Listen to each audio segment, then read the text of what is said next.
उत्तर प्रदेश की राजनीति में अपने रुतबे का सिक्का चलाने वाले और हुकूमत में एक वक्त तक काबिज रहने वाले आजम खान को एक और तगड़ा झटका लग गया है। जी हां, आजम खान के घर अब एक और मुसीबत ने दस्तक दे दी है, जिसकी उम्मीद भी किसी को नहीं थी और ना ही आप सोच सकते हैं कि क्या ऐसा भी हो सकता है। दरअसल आपको बता दें कि अब सपा नेता आजम खान को निर्वाचन आयोग की तरफ से जो झटका दिया गया है वो बेहद ही गंभीर है। अब चुनाव में आजम खान वोट नहीं डाल पाएंगे। इतना ही नहीं, अब वो वोटर भी नहीं रहे हैं, यानी सीधा सीधा उनके वोट देने के अधिकार को भी छीन लिया गया है। इस संबंध में इलेक्शन कमीशन अधिकारी ने आदेश भी जारी कर दिए हैं कि अब सपा नेता का वोटर आईडी जब्त कर लिया जाए और उनका नाम लिस्ट से बाहर कर दिया जाए। सपा नेता आजम खान का नाम भी वोटर लिस्ट से हटा दिया जाए, यह भी आदेश दे दिया गया है। दरअसल आयोग ने निर्वाचन आयोग की आरपी एक्ट की धारा 16 के तहत ये पूरी कार्रवाई की है। ये कार्रवाई बीजेपी प्रत्याशी आकाश सक्सेना की शिकायत पर की गई है। सक्सेना ने आजम खान का वोटिंग अधिकार छीनने को लेकर इलेक्शन कमीशन को पत्र लिखा था। आपको बता दें कि अभी 27 अक्टूबर को ही आजम खान को भड़काऊ भाषण मामले में रामपुर की एमपी एमएलए कोर्ट ने 3 साल की सजा सुनाई थी, जिसके बाद उनकी विधानसभा सदस्यता रद्द हो चुकी है। निर्वाचन आयोग ने लोक प्रतिनिधित्व अधिनियम की धारा 16 के तहत ये पूरी कार्रवाई की है। रामपुर सदर सीट के उपचुनाव में भारतीय जनता पार्टी के प्रत्याशी आकाश सक्सेना ने लोक प्रतिनिधित्व अधिनियम की विभिन्न धाराओं का प्रावधान का हवाला देते हुए आजम खान का मताधिकार छीनने के लिए चुनाव आयोग को एक पत्र लिखा था, जिसके बाद ये पूरी कार्रवाई आजम खान पर की गई है।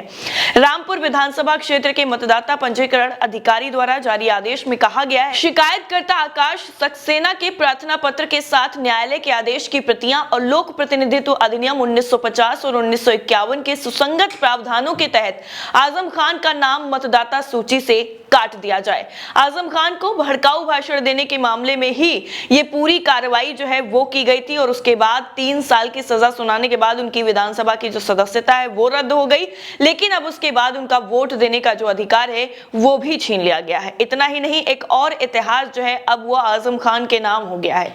दरअसल रामपुर विधानसभा सीट को उत्तर प्रदेश में मोहम्मद आजम खान की सियासी कद की वजह से जाना जाता है। आजम खान का क्या रुतबा है और उनकी सियासत में कितनी ज्यादा चलती है, किस तरह से वो अपनी राजनीति को आगे बढ़ाते थे, ये हर कोई जानता है, हर कोई उनकी राजनीति से वाकिफ है। आजम खान 10 बार इसी सीट से विधायक रह चुके हैं, लेकिन दिलचस्प बात यह है कि पिछले 45 सालों में ये पहली बार ऐसा हुआ है जब आजम खान या उनके परिवार का कोई भी सदस्य इसी सीट से चुनाव मैदान में नहीं उतरा है, क्योंकि आजम खान की विधानसभा सदस्यता रद्द हो चुकी है, जिसके बाद ही ये सीट खाली हुई है। 1977 से आजम खान और उनके परिवार के सदस्य ही यहां से चुनाव लड़ते आए हैं, लेकिन अब ये रिकॉर्ड भी टूट गया है। समाजवादी पार्टी ने यहां से आसिम रजा को उम्मीदवार बनाया है। आसिम रजा को रामपुर लोकसभा सीट के उपचुनाव में भी उम्मीदवार बनाया गया था, लेकिन तब उन्हें बीजेपी प्रत्याशी घनश्याम सिंह लोधी के हाथों हार मिली थी।